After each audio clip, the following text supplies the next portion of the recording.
2025 Major League Journeymen, we have arrived. It took us some time, but just like Alan Gordon, we showed up right in the 93rd minute, and we are delivering. You know who our first guest is?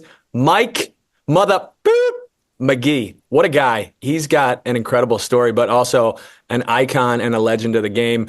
We're going to chop it up and get started with Chicago, with the Galaxy, with Dax, Gordo, everybody. Let's jump in. Mikey, this is our first episode of 2025, so it's pretty wild. We took a pretty significant hiatus through the holidays. Dax, we've been chatting a little bit just via text. We were wondering, is there any clarity on what your role is looking like? Are you seated next to Kevin Egan? Are you bumping Sasha off the couch? Where are we at? What's the story? What's rookie year number one going to look like? Honestly, no idea yet. We've had some conversations, and I'm going to be doing something on the telly. It's going to be some sort of hybrid role. I'm kind of like a chameleon, you know. If I need to fill in certain places, I think I will. So a little bit of studio, a little bit of color. I think they may be, you know, doing some more social media stuff, some more, you know, programming. So. Listen, man, I'm a sponge. I'm a rookie all over again. You retire from one thing, you're a rookie in a totally new thing. It's great. It's exciting. I'm a little bit nervous, to be honest. It's not going to be as easy as chopping it up with you boys every week. That's for sure. We're going to have to do some real tactical analysis. So what are you talking about? We do that all the time. My co-host can't just say, I watched 10 minutes of that game, like Gordo says every single time we try to analyze a game. He only watches 10 minutes. Gordo watches 10 minutes of every single game, and that's it. 10 equals 0. 10 equals 0. So just listen, those other 80 minutes. Yeah, leaving those 80 minutes for him to be able to say he doesn't know the answer, but he's still watched. We all know there's zero chance he even knew the game was on. No, man, I'm excited, man. It's listen, you guys know how it is when you transition out of the game. Like, I don't think it's ever quote unquote easy, but we talked about this a little bit. Like, I wanted to retire a year early rather than a year late. I think I did that. I wanted to retire on my own terms. I did that, and I get to jump into something that I think I'm gonna love just as much as I did playing. So I'm grateful, man. I'm super grateful. Hopefully I'll be able to chop it up with you boys still constantly if you guys will make time for me. I know you guys are very busy with slanging mortgages and running youth soccer camps and giving Mike Magee 8 tents for a rainy tournament. I know you're take care of your people, man. I know you're busy doing all this, but listen, I'm still a journeyman through and through. Well, you're always welcome on the Gargs and Gordo show, Dax. We appreciate that. Gordo, aside from tweaking your back 6 times over the last 10 weeks, what else have you done? You got anything significant for us? No. Oh, yeah, I have something significant, Gargs. He actually started another podcast. He does more than the Journeymen. I do more. I'm doing lots of podcasts. I'm trying to make realtors feel really good about themselves because they love to talk about themselves, and then I try to get them to give me some business. So you're an influencer now. I've always been, huh, Mikey? I think you sound smarter than you ever have, and I'm not sure if that's a compliment or an insult, but when I hear you talking, I'm thinking, man, this guy's gone to school or grown up or something. Talk about transition. I'll take the host role here, Garg, since you're not doing a good job. Okay. Little rusty. Mikey, let's talk about Sneaky Fox, dude. What was that transition like? Why did you get why? I mean, tell us the whole story. I mean, why vodka? I mean, you know, what was the interest there? And kind of walk us through your kind of journey.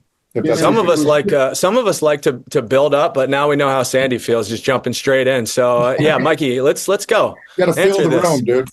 You know, my favorite things in the world were winning a soccer game and then going and celebrating. You know, going to the bar and you know, laughing. And it's you can laugh, but it's true. And then obviously, you know, soccer really seemed to be ending. The legs weren't working.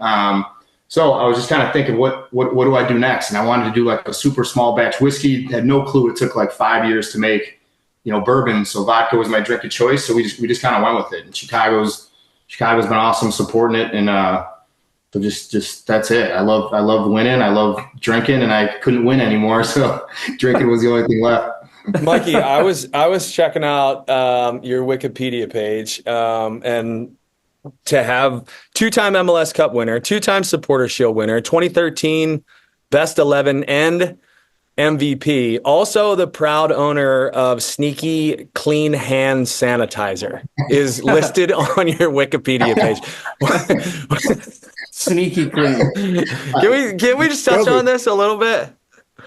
There was a big need for it. My distiller knew how to make it. We were charging like $36 a gallon. We actually, believe it or not, we donated about 100,000 gallons to hospitals and stuff. So don't let me fool you too much. We did some good, but it was needed and necessary, and it'll put my kids through college. So this was over COVID, right? Yeah. Dude, yeah, where did that come from? Like, how does something like that materialize? So you need ethanol to make hand sanitizer. We basically had everything we needed. So my distiller was at Breckenridge Bourbon before, so he was actually pushing for it right when it happened. But at that time, they were selling hand sanitizer for like $70 a gallon. I'm like, listen, this is really bad karma here. And then it was no one could get it. So my buddy is the COO of Northwestern. I'm like, do you guys need this? Because we started selling maybe a little too much to be comfortable with. So we gave Northwestern a ton of it. Some other hospitals around. We sold to every single state in the country, and it really was needed. So I think it worked for everyone, but it was. I got to get that off my Wikipedia page. it was awesome. And then we actually, when it died down a little bit, some guys I kind of partnered with want to keep doing it. And I'm like, dude, we got to get out of this. Dude, it's pretty impressive. I mean, capitalizing on an opportunity, but also meeting the needs of the community is I think the name of the game. You're not really involved in soccer anymore. I mean, for as significant of a face and part of this league, part of Chicago Fire's history, the Galaxy, but more so, I picture you as a Chicago guy. How do you not get involved with the Fire? Like, you've been there through so many different iterations. Like, why are you on the outside? I'm literally just an idiot. And anybody that still plays soccer, I tell them, I love that I got into business, and it's been great to me, but not a day goes by where I don't miss wearing shorts and wish I stayed with it. I still talk with the Galaxy and the Fire, and I think one day soon I'll get back involved. But between trying to do some things business wise, and my kids are now 14 and 9, and essentially that would probably take time away from them. So my daughter's a freshman. I kind of envision the day her going to college. I could get a little more selfish and try to get back involved with, most likely the Fire or the Galaxy. Mikey, what role would you want? I see you as a consultant. I just want to watch 10 minutes of every game. Job in sports. And then give a scouting report. All right, guys, here's what we're going to do. I'd love to do something with the academy. I got no time for guys like us and pros. And, I started coaching with my daughter's team and my son's teams, and it's pretty rewarding. These kids will run through walls, and kind of you remember being in that position when we were kids. And I think we're all still chasing those highs of, U14 soccer, U15 soccer when money wasn't involved and whatever else. So I could really see me getting involved with with an academy. You're a Chicago guy, but do you think of, if you were to pick one team, you're a Galaxy guy, right? Yeah, I got an excuse for both, but yeah, get Galaxies and what we did and is kind of 11, second 12. to one. I mean, but at the same time, the only thing I asked for Christmas in 1998 was for Fire tickets. So I think the Fire kind of helped me fall in love with the game and realize it was possible. And then, going back there and, playing in front of my family, it's obviously the Galaxy. It goes without saying, but the Fire has done more for me than anyone can imagine. So it's a tough one, but yeah, Gordo, we know the Galaxy thing's that's just permanent. And when you win with the club, especially the way that you were instrumental in that squad for, a good 5-year run, arguably, I mean, to be fair, not even just winning with the club. That was a dynasty. You were part of a dynasty. Yeah. Arguably one of the best dynasties in the league, in league history. I mean, it's hard not to pick that club. It could have been New York where you started. It could have been anyone. If you have that level of success and the team that you did, it's hard not to say that. It takes nothing away from the Chicago Fire. No, it's so much more than that. And the Fire, listen, I think the Fire is about to like take this league by storm. They just built a $100 million training facility downtown. They're going to put a stadium downtown. Yep. Neymar was never going to sign with the Fire, but Joe Mansueto gave them the checkbook to go sign him. So if you don't think this team's coming, then you're dumb. But with the Galaxy, it was like, do you remember walking in the door and everyone you'd see was like, you knew they were living and breathing for us to win. Like even our owner, like getting back on the jet, and there was Camus wine being served and stuff. Like if you wanted to go to a Lakers game, you're sitting courtside.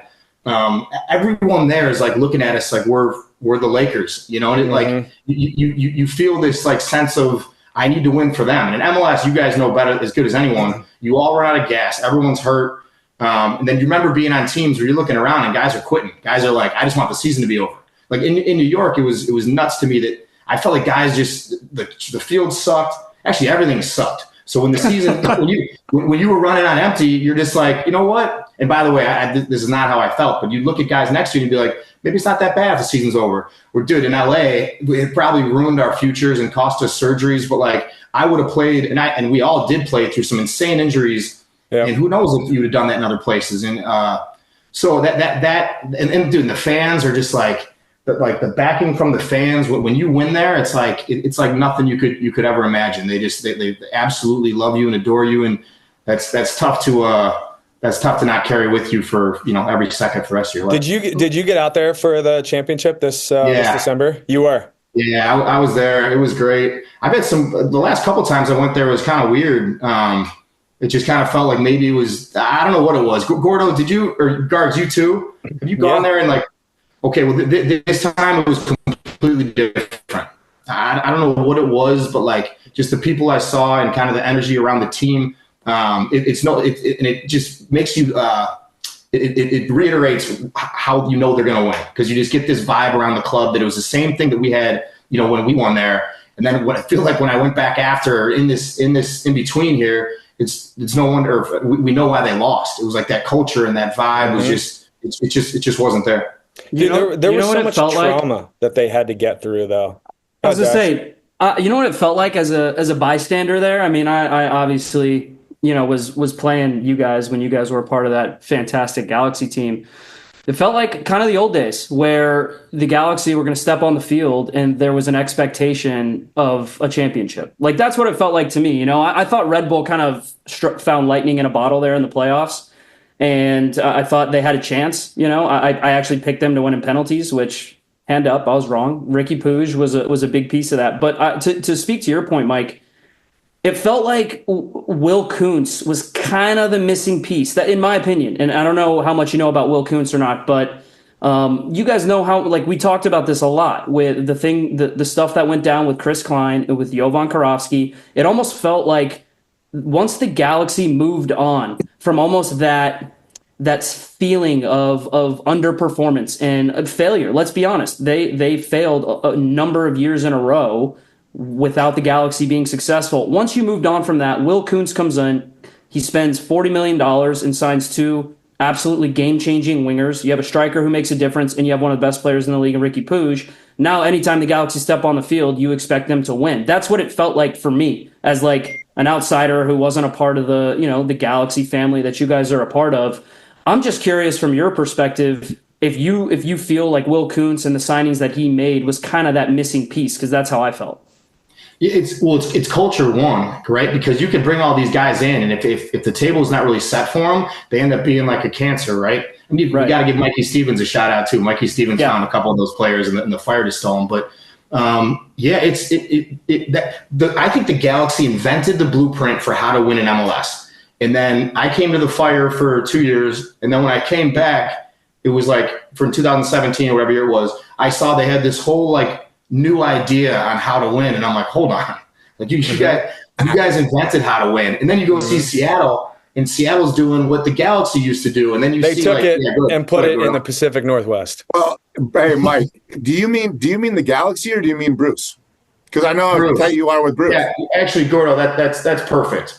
And then it 100% it's Bruce. Bruce created that. Obviously he did it with the Galaxy and where we were. That's perfectly said.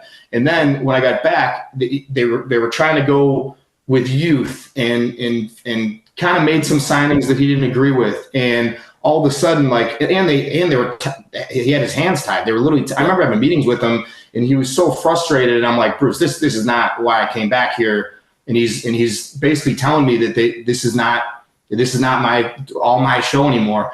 And then now seeing other teams that get it right, and I'm sure to much of the Galaxy's dismay, San Jose is. I'd have to imagine he'll do the same thing he did in New England and the same thing he's always done, which is find winners. Find ways to win and create a culture where guys will literally play through injuries, take pay cuts, and just an everyday atmosphere where if you win, go enjoy Taco Tuesday, or and if you lose, you'll probably be gone. But that's how you win in this league.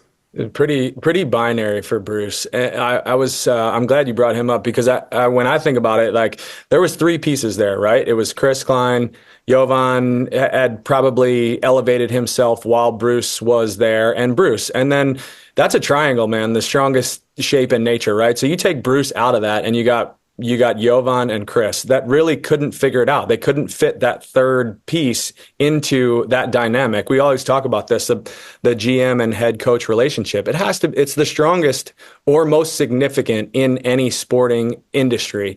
And then you have Bruce, who has gone and replicated it literally everywhere he's gone, right? So now you have him, 500 miles away in San Jose and in your backyard, and most likely doing the exact same thing, finding these guys with winners, or these winners. Who did he just signed? Joseph Martinez and Chicho. I mean, two absolute killers, right? And now they're leading a line. He just keeps on doing it. And I think you're right, though, Dax. Like, Will Kuntz took over the ownership of that thing.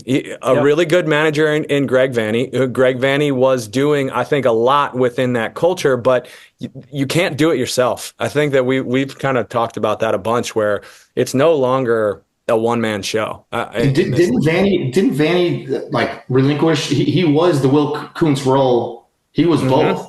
Yep. So you got to give him a ton of credit. And the guys I've spoken to that speak about Vanney, he's got that same kind of everyday calmness I think that Bruce had. And I've never played for Vanney, so I don't want to necessarily put him on Bruce's level. But you got to tip your hat to this club for finding new people to get it right again, because it's not that simple, but it kind of is. That made no sense. But I think you know what I'm trying to say. Yeah, it was. Well, I think a part of that was the fans were so upset, that it created that negative energy, that cloud around the club, because they wanted Klein's head, they wanted Jovan's head, they wanted people to start rolling. And even as us ex-players of a club, you have a relationship with Klein, depending on what it was, but he was close to me, and you think, hey, they've been so successful, give them some more time, but ultimately they got it right. Sometimes you do need change, and then you get the fans behind you. And then, as to your point, you go out there and it just feels different because they're happy. You're winning again. You get the right people in place. You get the right players to play the type of exciting football we've been waiting for a while. But there was a rough 5 years out there where we stomped, dude. And I was part of some of those teams. Those days suck. If you're on the Galaxy, sucking really sucks. Like I've been on plenty of clubs. Can we get that quoted? Sucking really sucks. Because you have an expectation, you feel like you're letting the world down, and they're willing to give you everything. And so they're like, there's no excuse, you, bro. Yeah, you don't have anywhere to point. You can't blame it on anything else. You can't be like, we're sitting in C class S, like Southwest. No, dude, it's probably because you suck, and Mikey, everyone around you. I want to pivot a little bit because you touched on a few things that actually are very pertinent to my next question. When you were talking about the Fire, you were talking about how they're back, baby, and they were on the up and up. I want to bring it back to that because something you said about Vanney really stuck out to me about what's going on with the Fire.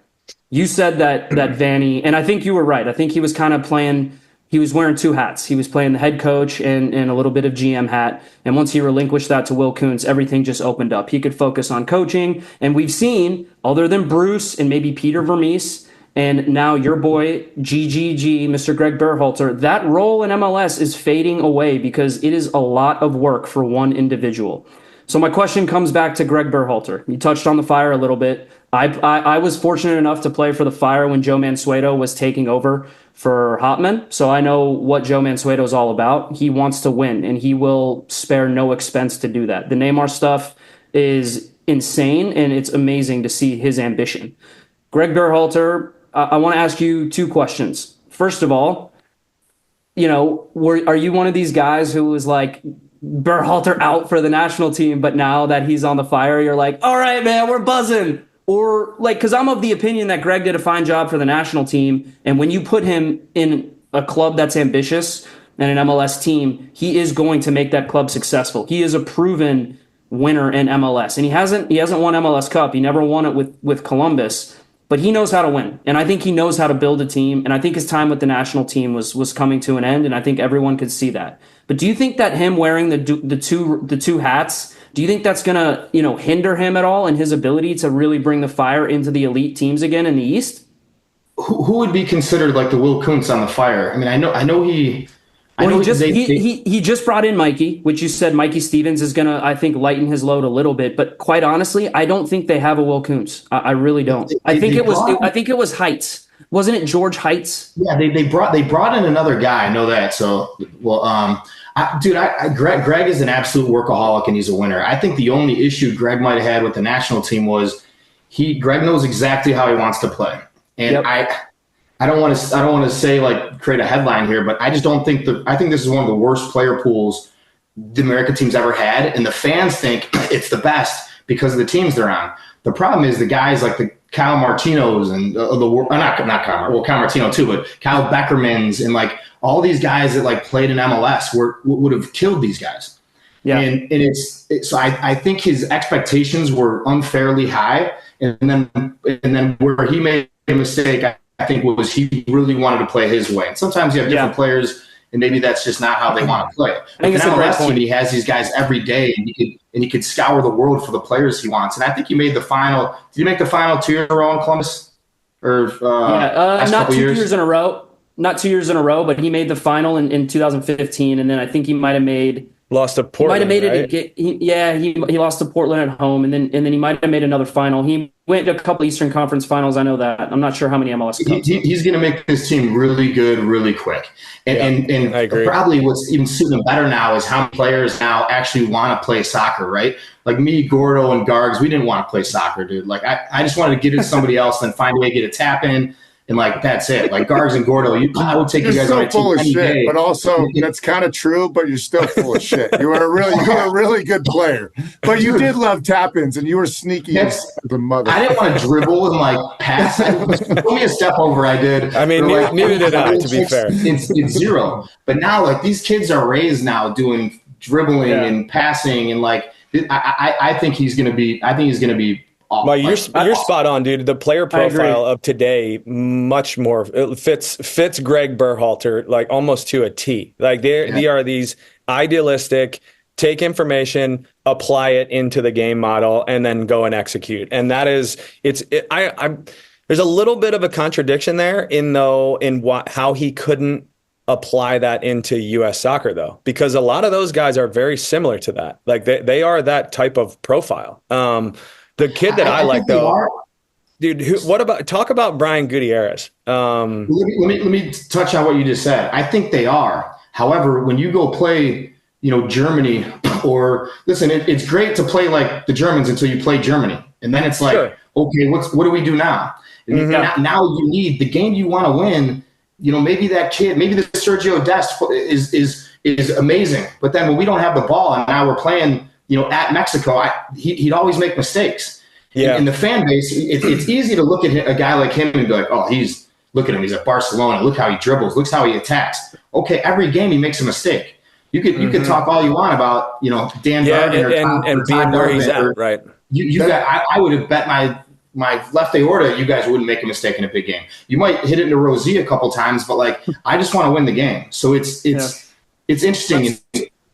No, That is a good point. that's a fair point. I think that where I was saying that I think that he missed with the balance. We've kind of covered this a lot in terms of like, there were no real MLS guys that you're talking about, like that profile sprinkled in. About with winners. The We're talking about winners. Winners. Yeah. Yeah. Grinders, grit, like all those things that you have to have. Whereas in Columbus, and I think within Chicago, within MLS structure, you can't have 30 Serginho Dests. You just can't do it. You got guys in college rosters. You got, academy kids that you're going to bring up. You have, the journeymen that need to fill out your roster. And I think that within that structure, it's actually better for Greg. And now, I feel the same way as you do in terms of Greg stepping in to Chicago and having very, very quick success. I see that, especially with the group that he's got behind him, like Mansueto, and the amount of money that he's putting into this. Just, it seems like a groundswell that really will not be stopped, could not be stopped. I might go ahead, Gordo. No, go finish your sentence. I would just like show me a big game Greg played in where like you were looking at a couple players and you just became a huge fan of him. Like, this is a dog. Like, I love this guy. Mm-hmm. And it just didn't happen. Mm-hmm. But like, don't get me wrong, these guys made teams that never even knew I existed. But like, so then afterwards, the fans, we'd all be quick to blame tactics. And Greg did this. Dude, we all know at the end of the last 15 minutes of the game, tactics are thrown out the window. If you're tied, losing, it's all thrown out. Now, whose jersey are you going to go by? I don't know. Yeah. Like, Pulisic, amazing stud. He's actually having a great year. While he was with Greg, they played a lot of really, really tough games. I don't know.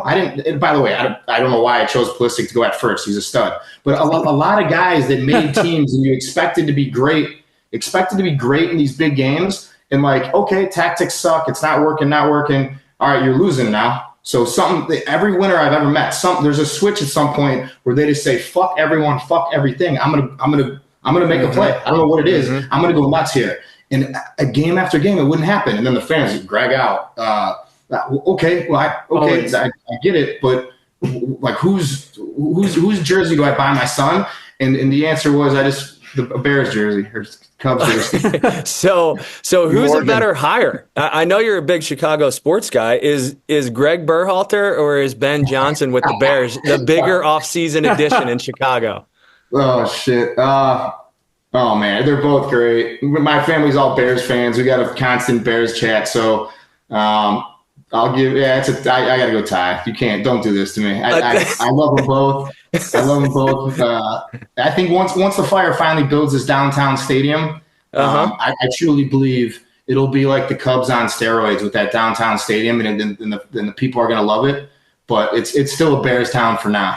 What is the time frame for do you have any idea? Is this a 10-year time frame? I mean, is Berhalter going to be alive when this is built? And what about the practice facility? It'll be a lot quicker than you think. You think so? Yeah, you know so. You know so. If I had to bet, Consultant. I think there will be a stadium. What's it? 2025. 27. 2028. 2028 is my honest guess. Okay. Is there a front runner on location? Has that been decided? Yeah, there's two. Lincoln Yards, which would be the coolest thing in the world, which is right downtown. And then they're looking at something called Block 78, which is a little more south, and I like it, but it's like State and Roosevelt. I actually think they're leaning there, which would still be amazing. It's just me knowing that they could do it at Lincoln Yards. I've actually messaged them all and been like, you're literally talking about doing the coolest thing in the world. Tell me where Lincoln Yards is. I live there, but that doesn't. Basically, like in between Lincoln Park and like Old Town, and it's right off the highway. It's wow. It's bizarre. Yeah, Is that where you guys are playing that pickup soccer? It's right out there, right? That's the exact land. There's like 30-something acres. There's 30-something acres there, and I know the guys that own the land, and they've been pushing it to them. And I think there's just some like public opinion issues that might have scared them away, but they can't go wrong, really. I mean, I just selfishly would love it in the middle of that city and right there, but I'm sure there's a lot of things that I know nothing about. But the Block 78, I think it's called, is a really cool area. It's like at State and Roosevelt, and you guys know if you put a nice, like these new stadiums like Cincinnati has, and you put that anywhere near downtown Chicago, it's gonna be nuts. It'll change everything. I believe it will. I think it's the one thing they've been missing. He just put a training facility, like $100 and something million training facility by UIC, which is literally. Have you been there yet, Mike? So it's not. I don't think it's done. The fields are done. It's not fully finished, right? So it's any day. I heard it was going to be January, so it's got to be soon, and it's supposed to be just insane. And that location, I think any free agent, if I was young, in even like LAFC, I know a lot of players in theory want to go there. That training facility is way out and in like the valley, and it's every day you're in your car for a long time. If you're a young kid and you come see where this training facility and where the stadium's going, and then it's right by the West Loop. Both are within a mile of the West Loop, which is one of the hottest areas in the world. So if they're going to be getting free agents, and any player that comes there and sees the setup they have is going to be really special. I'd be shocked to kind of what you said earlier, Mike. Genuinely, I'd be shocked if the Chicago Fire aren't a major MLS powerhouse in the next 2-3 years. I mean, I don't know. I don't know how quickly Greg's going to be able to turn that around. I feel like that roster has a couple holes in it, and to be honest, seems like they're swinging for the fences to try to build it out and make it significantly more competitive in year one. But I just think with Mansueto's backing and with Greg's know-how and his success in the league and the city we have to have a winner in Chicago. It's just been too long, man. It's been too long since the team and the city has had a good soccer team. And I remember in 2017 when we signed Basti. I remember when they brought in Basti, and our 2017 team was really good, and we were like buzzing and flying. I mean, we petered out in the playoffs. We shit the bed, but that year was unbelievably fun from all perspectives, right? Like Paunovic, say what you want about him as a coach, he was almost irrelevant because our team was so good that it didn't really matter, and we were having so much fun on the field. And I remember, you know how hard it is to get fans out to Bridgeview, out to that freaking field, man. It was so difficult, and we were selling out games there. Seattle Sounders games, when Zlatan came. I mean, I remember looking up and seeing Mike Magee in his suite, waving to everybody and being like, all right, you get Mike Magee and his family in a suite out at Bridgeview, you know your team's doing something well. And it's been too long since Chicago Fire have been relevant and good. And part of my excitement about covering the league as an analyst is I want to see what Greg can do with that city and that club. Yeah, there's not much I wouldn't bet that they make the playoffs this year and give somebody a really, really hard time and maybe just fall short due to some they can't just flip the team overnight. And then next year, I honestly think next season they're right there for an MLS Cup. It's just, I mean, Mansueto gets no credit. He doesn't ask for it. But if like I said, as soon as he he is getting credit? No, I said he cares. Sorry. Oh, he cares deeply. He just gave him a blank check to get Neymar. He just spent $100-something million. He's about to spend another. What do these stadiums cost now? More than we have probably. But I mean, he's literally just writing blank checks, and it's great. And he's smart and he's clever and he's building a team around him. And I think Greg's gonna be perfect. I'll make a Gordon guarantee right now. They ain't gonna be drinking. A Gordon guarantee. Whatever the stadium's called in Chicago, they're not going to be drinking Grey Goose. I'll tell you that much. We're drinking Sneaky Fox, baby. Mike Magee is going to have the first signature cocktail at this stadium. I'm calling it. The Gordo guarantee. I love it. You guys need a graphic to pop up with the Gordon guarantee. I mean, to be fair, Gordo's last guarantee was that the Galaxy were going to finish first in the Western Conference last year after coming off, I think they were in like 15th in the Western Conference the year before. So he's got some credibility. The Gordo guarantee is always close. It's close. It's close. It's not quite there. That's pretty good, man. Mikey, I wanted to finish up with you, and I'm sure that this ground has been covered, but this is more for my own personal interest. Being that this is our first episode in 25, being that this time of year kind of spurs, thoughts about mentality and thoughts about ways to improve and personal improvement. I was, just going back through your career, obviously we've kind of been around one another in a lot of different ways, playing against each other in a similar or in the same locker room with the Galaxy for a few. But I want to talk about your transition from the Galaxy to Chicago and that running straight into an MVP year. And I wanted to ask you if you can go back into that space and go back into that mentality, because of all the things you're talking about, leaving a dynasty, leaving, a club that is unreal, that does everything for you. I've played in that Chicago Fire organization. That 2013 was not all that different from the years that I was there, which was, I think, 2 years prior to that. When you go in there and I think you being from Chicago, the weight of responsibility around so many different pieces of that transition for you. Can you just explain a little bit for me about what your day-to-day looked like in your head? Just how you approached that role for yourself? Yeah, because that also wasn't really your role either. Like, you were around some greats in LA and incredibly successful, always at the top of the list, but not necessarily the Landon Donovan or the Robbie. And now all of a sudden in Chicago, you're there and you're in that discussion, you're in that conversation. What does that look like from a transitional mind frame? Yeah, first of all, there was some guys there that'll never get the credit they deserve, like Patrick Narco, and some, even winners like Logan and Jeff Lorenowitz. Like, there were some guys there that made me look really, really good. This is such a crazy thing to say, but we were touching on it before the camera might have started. But I was so happy. Like I just couldn't. I had 100 people come to every game, and family, and Frank Clopas was awesome. And we were talking about like parents ruining kids' careers by making it so stressful and so whatever. And I get home and, I moved away from home when I was 15 with the IMG residency program. Right. And I thought it'd be like a year and a half, and I didn't move back home until 2013. So what was that, 15 years?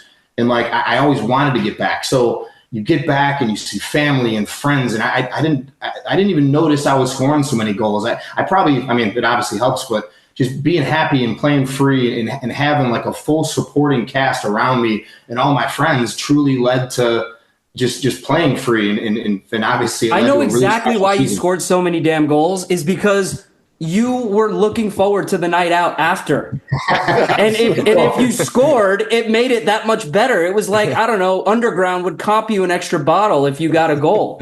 Well, have you ever been to Shellbacks in Manhattan Beach? It was nice scoring in LA too. But listen, it's so easy for me to talk to people now and how to answer this question you just asked, because it's being happy and free and family and friends. And Frank did such a great job of just, believing in me. My rookie year I played forward and then never really played forward again. And Bruce would play me like 2 games a year at forward. Right. And then I came back and he's like, what position do you want to play? I'm like, forward. And he's like, all right, done. And then, it became something special. We ended up a point short. Dax, weren't you on that team that knocked us out of the playoffs? Yeah. In 2013. We won the Supporter Shield that day. That was amazing. I know. Didn't feel right. I know. You guys, dude, that game started. Yeah, it started very tenuously for us, but I scored the best goal of my career, a rebound. Go ball and tapped it in. It felt like a bicycle kick for me. It was short-lived when I chested one and then scored a banger from about 40 yards out. I've got a tough question for you. Does Frank Clopas have the best job in American soccer?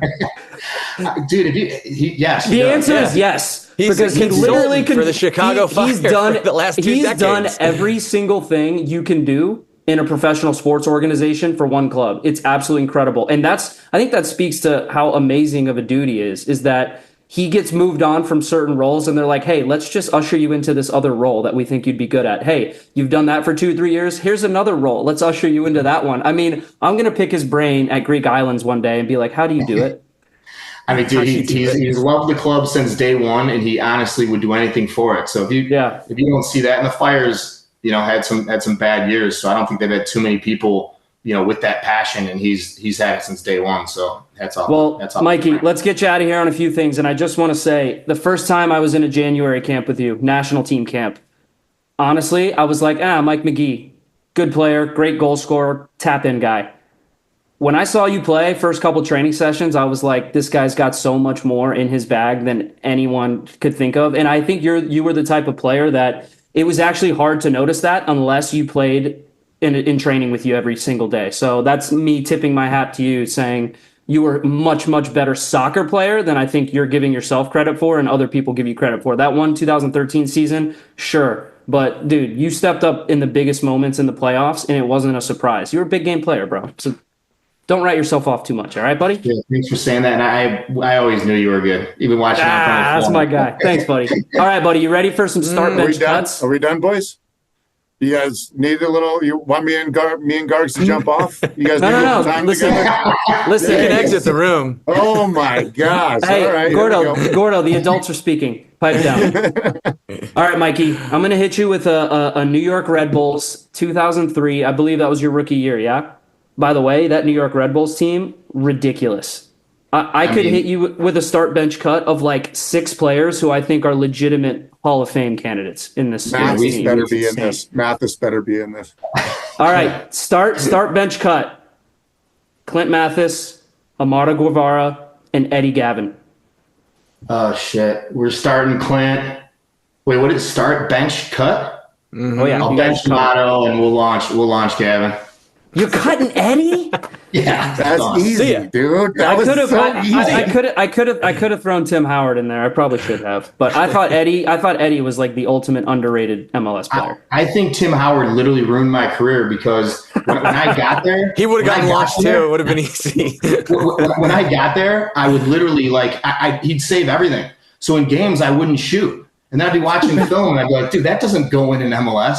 And then until Tim Howard went to Manchester United and I started shooting on somebody else, I'm like, dude, I got to shoot more. He literally, he ruined my confidence, ruined it. All right. Hopefully this one's more difficult. LA Galaxy version, start bench cut. Bex, Landon, Robbie. That's a hard one. That's a hard one. That is a tough one. I had to step it up. Bench cut. Oh my God, this is gonna. All right. And by the way, we send this out to all of them. This is going to get you in trouble, Mike. So. Yeah, it's gonna get me in a lot of trouble. I think, dude, you gotta start Keno. You just have to. Dude. I'm you gotta. I'm turning red for you. The only other person I would start would be Landon. Dude, let's pretend like the cut off right here.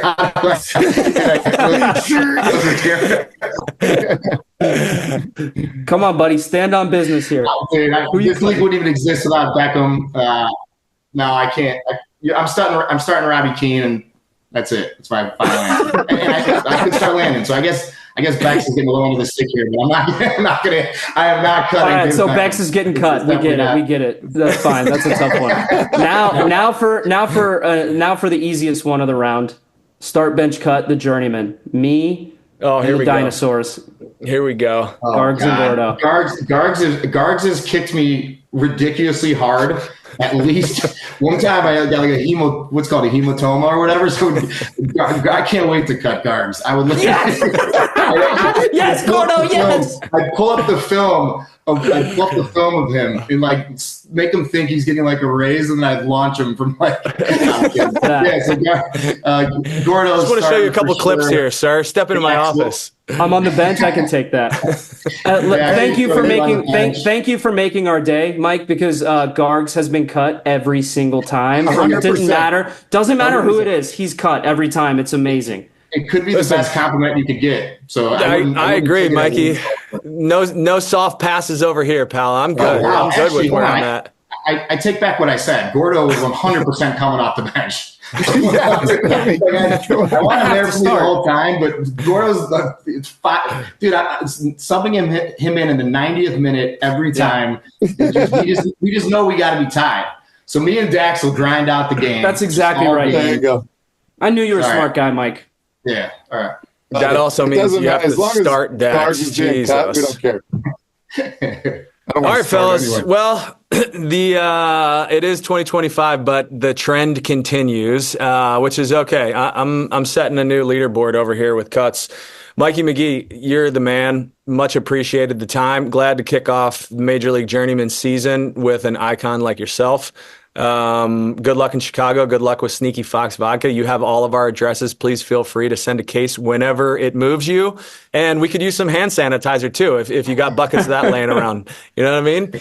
Yeah, dude, appreciate you boys. We need you guys to stay in soccer, man. This new generation, I don't see any guys like you. So keep talking soccer and being involved because it is very, very much needed. Appreciate you, buddy. Well, we will see you on a sideline soon, Mike. Appreciate it, and good luck until then with the U14s, and we'll see you out there, buddy.